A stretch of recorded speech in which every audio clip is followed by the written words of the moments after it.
बेटा और बेटियों पर एक पारिवारिक कहानी। पुत्र का इंतजार करते करते रुदाली ने 4 बेटियों को जन्म दे दिया। हर बार बेटे की उम्मीद रहती, किंतु अभी तक उनकी यह इच्छा पूरी ना हो पाई थी। वह बेटे की लालसा में हर बार 20-22 घंटे की भयानक प्रसव पीड़ा भी सहन कर लेती थी। रुदाली के पति राकेश ने कई बार उसे समझाया कि हमारी 4 बेटियां हैं, वे भी बेटों की तरह ही तो हैं। फिर भी रुदाली हमेशा एक बेटे की जिद पर अड़ी ही रहती थी। राकेश के बार बार समझाने पर परेशान होकर एक दिन रुदाली ने कहा, राकेश, मेरी 4 बहनें हैं, किंतु एक भी भाई नहीं। हम 5 बहनों के लिए मेरे मम्मी पापा ने अपनी पूरी जिंदगी खपा दी। तन मन धन सब कुछ हम पर न्यौछावर कर दिया।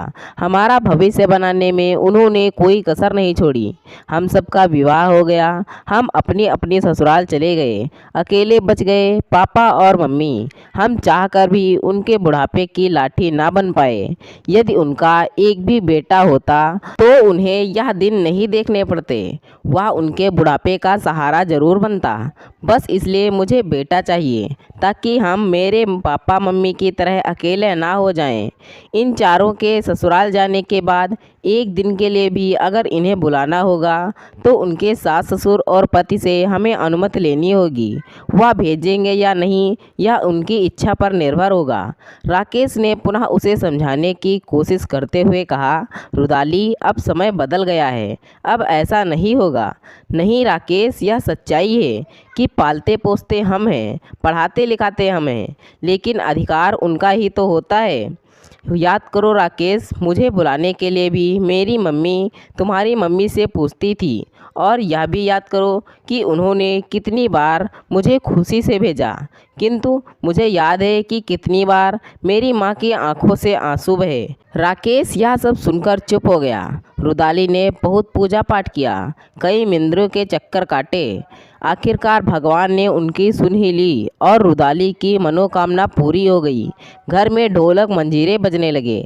चारों बहनें भी बहुत खुश थीं कि उन्हें एक भाई मिल गया। अब समय आगे बढ़ता गया, सभी बच्चे बड़े हो रहे थे। एक एक करके चारों बेटियों का विवाह हो गया, किंतु सालों बाद उनके बेटे विवेक का भी नंबर आ गया और उसका विवाह भी हो गया। उसकी पत्नी सरला अपने माता पिता की इकलौती बेटी थी।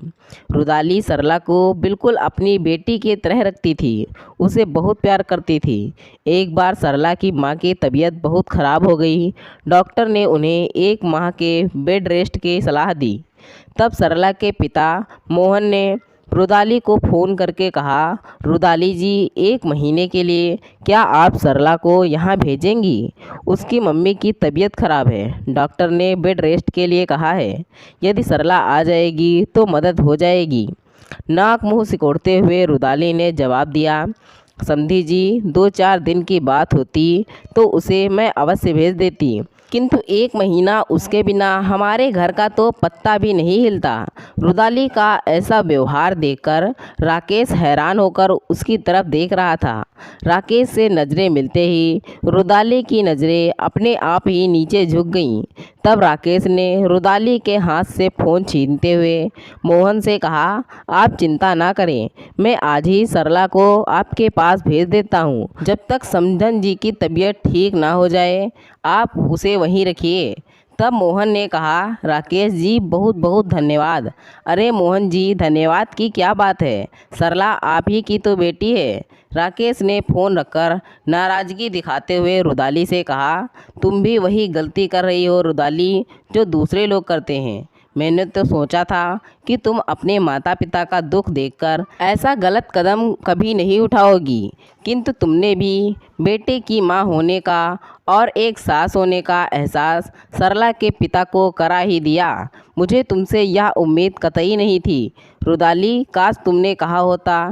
ठीक है मोहन जी, आप चिंता ना करें, मैं आज ही सरला को भेज देती हूँ।